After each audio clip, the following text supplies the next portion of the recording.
नमस्कार बच्चों, आज के क्लास में हम लोग पढ़ने वाले हैं क्लास 12th हिंदी का गद्य खंड से पहला चैप्टर जिसका की नाम है बातचीत। और बच्चों, बातचीत चैप्टर से बनने वाले सभी इंपॉर्टेंट ऑब्जेक्टिव को आज के क्लास में हम लोग कवर करेंगे। तो आज के क्लास को बिल्कुल ध्यान से देखिएगा और इस चैप्टर से दिए जाने वाले सभी प्रश्नों को आप लोग अच्छे से याद भी करते हुए चलिएगा। और बच्चा पार्टी, इस चैप्टर से बनने वाला एक भी ऑब्जेक्टिव आपके बोर्ड एग्जाम में नहीं छूटेगा अगर आप इस चैप्टर से इतने प्रश्नों को याद करते हो। तो चलिए फिर क्लास को स्टार्ट करते हैं। सभी बच्चे हमारे साथ आंसर को लगाते हुए चलिएगा, जिससे कि आपको पता चले कि आपको पहले से कितना याद है। मात्र आपको 35 ऑब्जेक्टिव इस चैप्टर से मिलेगा और इसके बाहर एग्जाम में नहीं आने वाला है। बस ध्यान से देखिएगा क्लास को। देखो, पहला नंबर सवाल है, बातचीत शीर्षक पाठ क्या है। आपने पढ़ा है सर, बातचीत जो पाठ है वो एक प्रकार का निबंध है। आपको ध्यान रखना है, कभी कभी ललित निबंध लिख देता है, तो ऑप्शन नंबर बी आपका बिल्कुल करेक्ट हो जाएगा, ध्यान रखिएगा। चलो आगे बढ़ते हैं। दूसरा नंबर सवाल आपके सामने ये रहा कि बातचीत शीर्षक निबंध के निबंधकार कौन है। जस्ट हमने बताया कि बातचीत एक प्रकार का निबंध है, निबंधकार का नाम क्या हो जाता है बच्चों, बालकृष्ण भट्ट। ध्यान से देखिएगा बच्चों, एक एक प्रश्नों को याद करते हुए चलना है। ओके, क्या हो जाएगा, बालकृष्ण भट्ट हो जाएगा। चलो नेक्स्ट नंबर सवाल का जवाब बताओ। तीसरा नंबर सवाल है, बालकृष्ण भट्ट का जन्म कब हुआ था। आपने पढ़ा है बच्चों, बालकृष्ण भट्ट का जो जन्म हुआ था वो 23 जून 1844 को हुआ था। कब हुआ था बच्चों, 23 जून 1844। याद रखिएगा, कभी कभी 23 जून 1884 लिख देता और बच्चे कंफ्यूजन में पड़ जाते, ये होगा या फिर ये हो जाएगा 23 जून 1844, ध्यान रखिएगा। चलो आगे बढ़ते हैं। चौथा नंबर सवाल देखो, बालकृष्ण भट्ट का निधन कब हुआ था। यहाँ पे बच्चों निधन पूछा गया आपसे। बालकृष्ण भट्ट का निधन हुआ था 20 जुलाई 1914 को। सही आंसर ऑप्शन सी होगा। आप लोग आंसर लगाते चलना। और बच्चा पार्टी, आप लोग इस क्लास को अभी तक लाइक नहीं किए हो तो सभी बच्चे क्लास को लाइक कर लीजिएगा। हमारे साथ पहली बार जुड़ रहे हो तो सब्सक्राइब भी कर लीजिएगा। डेली क्लास का टाइम मैं यहाँ पे बता देता हूँ, जो कि बिल्कुल फ्री चलता है। डेली क्लास का टाइम बच्चा पार्टी कब है, शाम के 7 बजे है। और दूसरा क्लास कब होता है सर, दूसरा क्लास भी शाम के 8 बजे होता है। ये 2 क्लास होता है और ये आपके एग्जाम के लिए काफी है बच्चों। और ऐसे भी मैंने 20 क्वेश्चन वाला सीरीज भी चलाया है, उसको भी ज्वाइन करोगे तो उससे भी आपका बहुत ही फायदा होने वाला है। आप लोग ध्यान रखिएगा। और चैप्टर वाइज सीरीज भी बहुत जल्द हम खत्म कर देंगे बच्चों। देखो, बालकृष्ण भट्ट के माता का नाम क्या था। आपने पढ़ा होगा, बालकृष्ण भट्ट के माता का नाम पार्वती देवी था, जो एक सुसंस्कृत महिला थी, जिन्होंने बालकृष्ण भट्ट के मन में अध्ययन की रुचि और लालसा जगाई थी। यह भी पूछा गया था कि ऐसे पूछा था कि बालकृष्ण भट्ट के मन में अध्ययन की रुचि एवं लालसा किसने जगाई थी, तो माता पार्वती देवी ने। किनके माता है बच्चों, बालकृष्ण भट्ट के माता है। चलो आगे बढ़ते हैं। 6 नंबर सवाल है, बालकृष्ण भट्ट के पिता का नाम क्या था। माता का नाम पार्वती देवी, पिता का नाम बेनी प्रसाद भट्ट, यानी कि करेक्ट आंसर बी होगा, बेनी प्रसाद भट्ट। यानी कि बच्चों बालकृष्ण भट्ट के पिता एक व्यापारी थे, ये भी आप ध्यान रख के चलिएगा। ओके, चलो आगे बढ़ते हैं। अगला बता के चलो। 7 नंबर सवाल है, बालकृष्ण भट्ट के पिता पेशे से क्या थे। अभी जस्ट हमने बताया कि बालकृष्ण भट्ट के पिता क्या थे, व्यापारी थे। क्या थे बच्चों, व्यापारी थे। सही आंसर ऑप्शन ए हो जाएगा। ओके, क्लास को लाइक तो करते जा रहे हो बच्चा पार्टी। ऐसे सभी सब्जेक्ट के चैप्टर वाइज मैं खत्म करवा दूंगा बहुत ही जल्द। अगर आप अभी से भी कुछ नहीं पढ़े हो तो फिर इस सीरीज को आप मत छोड़ना, क्योंकि चैप्टर वाइज ऑब्जेक्टिव मतलब एक भी ऑब्जेक्टिव नहीं छूटेगा। दमयंती स्वयंवर किस लेखक की रचना है बच्चों। दमयंती स्वयंवर को कभी कभी लिखता है नल दमयंती। क्या लिखता है, आप याद रखिए चलिएगा। यहाँ पे कभी कभी इसको लिखता है नल दमयंती, तो याद रखिएगा ये हमारा दमयंती स्वयंवर पूछे या फिर नल दमयंती पूछे, ये बालकृष्ण भट्ट की रचना। वैसे भी हम लोग बातचीत पाठ को पढ़ रहे हैं, जो कि एक प्रकार का निबंध है। बालकृष्ण भट्ट की ये रचना है बच्चों। चलो अगला बता के चलो। 9 नंबर सवाल है, बालकृष्ण भट्ट किस युग के निबंधकार थे। बालकृष्ण भट्ट बच्चों, अगर युग पूछे तो भारतेंदु युग लगाना, लेकिन अगर काल पूछे तो क्या लगाओगे। काल पूछे ना बच्चा पार्टी तो आप आधुनिक काल बता के चलना। क्या, आधुनिक काल ये बता के चलना कि बालकृष्ण भट्ट आधुनिक काल के रचनाकार हैं। ओके, चलो 10 नंबर सवाल का जवाब बताओ आप लोग कि मनुष्य की बातचीत का उत्तम तरीका क्या है।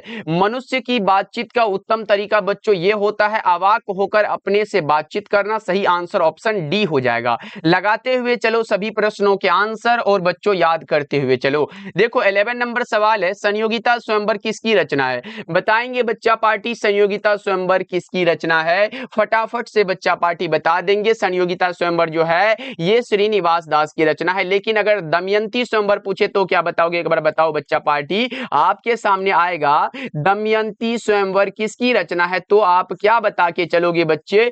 तब आप बताओगे बालकृष्ण भट्ट की ये रचना है। ओके, चलो अगला बता के चलो। ये रहा प्रश्न आपके सामने 12 नंबर सवाल। 100 अजान एक सुजान नामक उपन्यास के उपन्यासकार कौन है? आप याद रख लो, 100 अजान एक सुजान ये एक प्रकार का क्या है भैया? उपन्यास है। क्या है? याद रखिएगा, उपन्यास है और ये बालकृष्ण भट्ट की रचना है। अच्छा, 100 अजान एक सुजान के बाद ऐसे उपन्यास में कुछ इंपॉर्टेंट उपन्यास में यहाँ पे लिख देता हूँ बच्चों। ये सिर्फ उपन्यास होगा, ध्यान रखिएगा। जैसे रहस्य कथा आ सकता है, क्या आपके सामने आ सकता है? रहस्य कथा इंपॉर्टेंट रचना है। उसके बाद आ सकता है नूतन ब्रह्मचारी। क्या आप ध्यान रखोगे? नूतन ब्रह्मचारी आता है, जो इंपॉर्टेंट रचना है वही मैं आपको बता देता हूं। और 100 अजान एक सुजान और एक होता है गुप्त वैरी। क्या बच्चों? ये गुप्त वैरी भी मोस्ट इंपॉर्टेंट है, ये बात भी आप याद रख के चलिएगा। ये सभी इंपॉर्टेंट रचना है, मैंने बता दिया। और ये बालकृष्ण भट्ट द्वारा रचित उपन्यास है, सिर्फ बच्चों सिर्फ उपन्यास है ये। ओके, चलो आगे बढ़ते हैं। अगला नंबर सवाल देखो, 13 नंबर सवाल है। हिंदी के एडिशन निम्नलिखित में कौन कहे जाते हैं? हिंदी के एडिशन कहे जाते हैं बालकृष्ण भट्ट। कौन बच्चों? बालकृष्ण भट्ट हिंदी के एडिशन माने जाते हैं। करेक्ट आंसर ए हो जाएगा। जिस प्रकार से आपने पढ़ा है ऐसे नहीं पढ़ा होगा तो मैं बता दूं।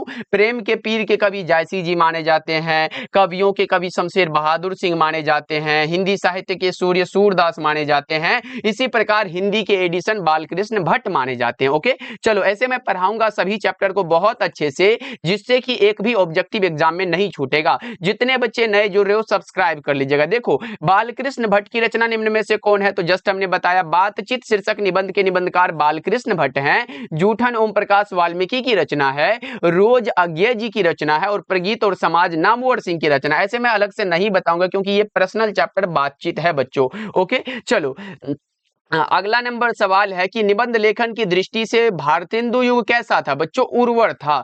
निबंध लेखन की दृष्टि से भारतेंदु युग बच्चों उर्वर था, क्योंकि इसमें सरल भाषा में सामाजिक, धार्मिक और राष्ट्रीय विषयों पर निबंधों की परंपरा का क्या विकास हुआ है बच्चों, ये ध्यान रखिएगा आप लोग। ओके, चलो आगे बढ़ते हैं। अगला नंबर सवाल का जवाब बताओ। जैसा काम वैसा परिणाम किस लेखक द्वारा रचित प्रहसन है?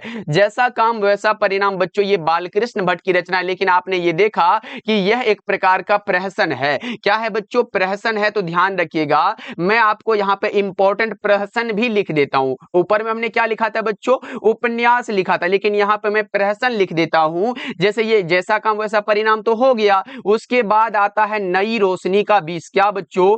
नई रोशनी का क्या आता है? नई रोशनी का विष आता है, ये बात ध्यान रखिएगा। और दूसरा कौन सा आता है बच्चा पार्टी? जल्दी से बताओ। आचार विडंबन आता है। क्या?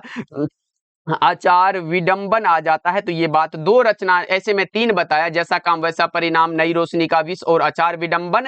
ये बालकृष्ण भट्ट द्वारा रचित प्रहसन है बच्चों। ओके, चलो आगे बढ़ते हैं। जितना मैं बताऊं हमने बता के चला, एक भी ऑब्जेक्टिव नहीं छूटेगा, मतलब क्लास को पूरा क्लियर करना पड़ेगा। जितना मैं अलग से बताऊंगा उसे भी याद करना है। देखो, ये रहा 17 नंबर सवाल। बातचीत शीर्षक निबंध के अनुसार रस का समुद्र किनकी बातचीत में उमड़ा चला जाता? तो दो हम सहेलियों की बातचीत में। 17 का करेक्ट आंसर आपका ऑप्शन ए हो जाएगा। चलो आगे बढ़ते हैं। अगला नंबर सवाल का जवाब बताओ। बालकृष्ण भट्ट ने कौन सा मासिक पत्र निकाला था? उसका नाम हो जाता है हिंदी प्रदीप। अच्छा, ये हिंदी प्रदीप नामक मासिक पत्रिका निकालना कब प्रारंभ किया था सर? 1877 में। कब? 1877 में। ये भी बात आप बिल्कुल ध्यान रख के चलिएगा। ओके, चलो नेक्स्ट नंबर सवाल का जवाब बताओ। 19 नंबर सवाल है। रॉबिन्सन क्रूसो ने 16 वर्ष के उपरांत किसके मुख से एक बात सुनी थी? फ्राइडे के मुख से। ऑप्शन ए हो जाएगा। नेक्स्ट बताओ।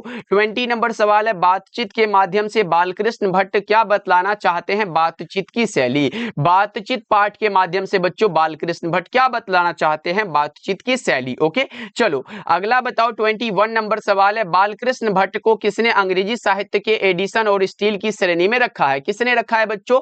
ये रखा है रामचंद्र शुक्ल ने। किसने बच्चा पार्टी? रामचंद्र शुक्ल ने। बताते हुए चलिएगा आंसर जी, सभी बच्चे आंसर आंसर लगाओगे तभी तो पता चलेगा। चलो बताओ बालकृष्ण भट्ट का निवास स्थान कौन सा है? बालकृष्ण भट्ट का बच्चों निवास स्थान बताओ। आपने पढ़ा है इलाहाबाद उत्तर प्रदेश में है। सर इलाहाबाद कहां पर है? उत्तर प्रदेश में है। ये क्या है? बालकृष्ण भट्ट का निवास स्थान है। चलो अगला बता के चलो। इसमें कुछ समझाना तो है नहीं क्योंकि भैया ये चैप्टर वाइज है। देखो जो भी समझाना है उसे मैंने क्वेश्चन फॉर्मेट में बना दिया। देखो बालकृष्ण भट्ट ने हिंदी प्रदीप नामक मासिक पत्रिका कब निकालना प्रारंभ किया था? तो देखो हमने ऊपर जो समझाया था कि 1877 में निकाला था, तो वही तो यहाँ क्वेश्चन बना है। तो लो ऑप्शन नंबर ए लगा दो क्योंकि हमने ऊपर बता दिया था। ओके बच्चों चलो आगे बढ़ते हैं। 24 नंबर सवाल का जवाब। और बच्चा पार्टी जितने भी बच्चे क्लास को लाइक करने के लिए भूल गए हो आप लोग जरूर करिएगा। ओके बच्चों क्योंकि ये ऑब्जेक्टिव चैप्टर वाइज का सीरीज हमने स्टार्ट किया है। आप लोगों ने क्लास को लाइक अगर करते रहा तो मजा भी आएगा ना। तो सभी बच्चे क्लास को लाइक कर लीजिएगा। देखो कौन सा उपन्यास बालकृष्ण भट्ट द्वारा रचित है? तो आपने पढ़ा है 100 अजान एक सुजान, जो कि एक प्रकार का क्या है? उपन्यास है। हमने बताया था कौन सा था बच्चों? 100 अजान एक सुजान, रहस्य कथा था, नूतन ब्रह्मचारी, उसके बाद गुप्त वैरी, ये सब बताया था ना। चलो आगे बढ़ते हैं। अगला नंबर सवाल का जवाब बताओ। नाटक के प्रारंभ में होने वाले मंगल पाठ को क्या कहा जाता है? नाटक के प्रारंभ में होने वाले मंगल पाठ को नांदी पाठ कहा जाता है बच्चों। ये बताओ रॉबिन्सन क्रूसो को कब तक मनुष्य का मुख देखने को नहीं मिला था? 16 वर्षों तक। सही आंसर ऑप्शन सी हो जाएगा 26 का। कितने वर्षों तक बच्चों? ये हमारा 16 वर्षों तक। चलो ये बताओ बोलने से ही मनुष्य के रूप का साक्षात्कार होता है, यह किसने कहा था? बोलने से मनुष्य के रूप का साक्षात्कार होता है, ये कहा था किसने? भैया बताओ जल्दी से बता दो कौन सा होगा। बेन जॉनसन साहब ने कहा था। और वो कहा था एडिसन साहब ने कि असल बातचीत सिर्फ दो व्यक्तियों के बीच हो सकती है, ये एडिसन साहब ने कहा था। चलो अगला बताओ। ये रहा 28 नंबर सवाल। असल बातचीत सिर्फ दो व्यक्तियों में ही हो सकती है, यह किसका मत है? तो अभी जस्ट हमने बताया ये एडिसन साहब का मत है। ऑप्शन ए आपका सही हो जाएगा। ओके चलो 29 नंबर सवाल का जवाब बताओ। एडिसन के अनुसार, अभी तो जस्ट हमने बताया कि एडिसन के अनुसार असल बातचीत कितने लोगों के बीच हो सकती है? तो दो लोगों के बीच। अच्छा बच्चा पार्टी अगर 3 लोग आ जाए तो क्या होता है? 2 से अगर अधिक आदमी आया तो वहां पे राम रमोवल होने लगता है। जैसे यहाँ पे कोई ऐसा बात चलता है 2 आदमी के बीच जो तीसरा ना सुन ले, लेकिन जैसे ही वहां पे तीसरा पहुंचेगा ना तो ये खाना पीना वाला बात, मतलब दूसरा बात होने लगेगा, मजाक वाला सब ऐसा बात होने लगेगा। लेकिन वो 2 आदमी के बीच जो बात हो रहा था या तो वो फिर कोई पर्सनल बात होगा। ये हमारा होता है ना आज इसके बारे में वो बोलता है, ऐसे करके होता है ना। वो 2 आदमियों में ही ऐसा बात हो सकता है। तीसरा जैसे आया ना भैया वहां पे दूसरा बात होने लगता है। आपने ऐसे देखा होगा। ओके चलो अगला नंबर सवाल का जवाब बताओ। 30 नंबर सवाल है कि बातचीत से मन किस प्रकार का हो जाता है? हल्का और स्वच्छ हो जाता है। सही जवाब सी हो जाएगा। अगला बता के चलो 31 नंबर सवाल है। किसके न होने से सृष्टि गूंगी प्रतीत होती? भैया अगर हमारे पास वाक शक्ति यानी कि बोलने की शक्ति ना होती, जो मैं अभी यहाँ पे आपको पढ़ा रहा हूं, अगर मैं नहीं बोल पाता तो आपको कैसे पढ़ाता? यही बात है कि अगर हमें वाक शक्ति न होती तो यह समस्त सृष्टि गूंगी प्रतीत होती और हम जो अपना सुख दुख एक दूसरे से शेयर करते हैं, बताते हैं, वो नहीं कर पाते बच्चों। यही बात है ना वाक शक्ति होने के कारण। सही जवाब ऑप्शन बी हो जाएगा। अगला बता के चलो 32 नंबर सवाल है। आर्ट ऑफ कन्वर्सेशन कहाँ के लोगों में सर्वाधिक प्रचलित है? आर्ट ऑफ कन्वर्सेशन ये बात करने की एक कला है जो कि यूरोप के लोगों में सर्वाधिक प्रचलित है। सही जवाब आपका सी हो जाएगा। अगला बता के चलो 33 नंबर सवाल है। बालकृष्ण भट्ट किस काल के रचनाकार हैं? हमने ऊपर बताया था। अगर आपसे युग पूछे, क्या बच्चा पार्टी अगर आपसे युग पूछ के चले तो क्या बताओगे? आप बताओगे भारतेंदु युग। क्या बच्चों आप बता के चलोगे सर भारतेंदु युग लगाएंगे, लेकिन जैसे ही हमसे काल पूछा ना, काल पूछेगा तो क्या बताओगे बच्चा पार्टी? बताओ जल्दी से। काल पूछेगा तो आप आधुनिक काल बता के चलोगे। क्या आधुनिक काल बता के चलोगे? तो आपका सही आंसर ऑप्शन डी हो जाएगा। ओके चलो लास्ट में हम 1-2 क्वेश्चन पूछ लेंगे जो आप कमेंट सेक्शन में आंसर को बताओगे। देखो स्पीच का उद्देश्य सुनने वालों के मन में जोश और उत्साह पैदा कर देना है, यह किसकी उक्ति है? यानी कि बच्चों यह किसने कहा है कि स्पीच का उद्देश्य सुनने वालों के मन में जोश और उत्साह पैदा कर देना है? यह कहा है बालकृष्ण भट्ट ने। ऑप्शन बी आपका सही हो जाएगा।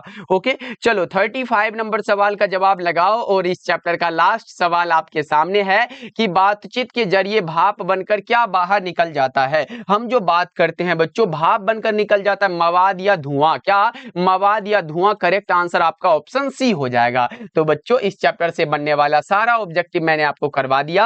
अब आएगा हमारा दूसरा चैप्टर जिसका नाम क्या है, उसने कहा था। तो पहले मैं आपसे एक क्वेश्चन पूछ लेता हूं, आप लोग कमेंट करके बताइएगा। पहले ये रहा कि बातचीत जो यहां पे मैं पूछ लेता हूं, बातचीत पाठ क्या है? आप बताओगे बातचीत पाठ बच्चों क्या है, ये बता के चलोगे। निबंध है, कहानी है, जो भी आप कमेंट करके बताओगे। दूसरा क्वेश्चन मैं आपसे पूछ लेता हूं, दो पूछूंगा ना, तो आप हमें ये बता के चलो कि बालकृष्ण भट्ट का जन्म कब हुआ था। यहां पे आप जन्म बता देना, बालकृष्ण भट्ट का जन्म कब हुआ था। ये दो प्रश्न का आंसर आप कमेंट सेक्शन में बताइएगा। इसके बाद हम नेक्स्ट चैप्टर यानी कि उसने कहा था चैप्टर का ऑब्जेक्टिव कर लेंगे। तो सभी बच्चे सब्सक्राइब कर लीजिएगा, नए जुड़ रहे हो तो बच्चे। ओके, मिलते हैं फिर अगले क्लास में।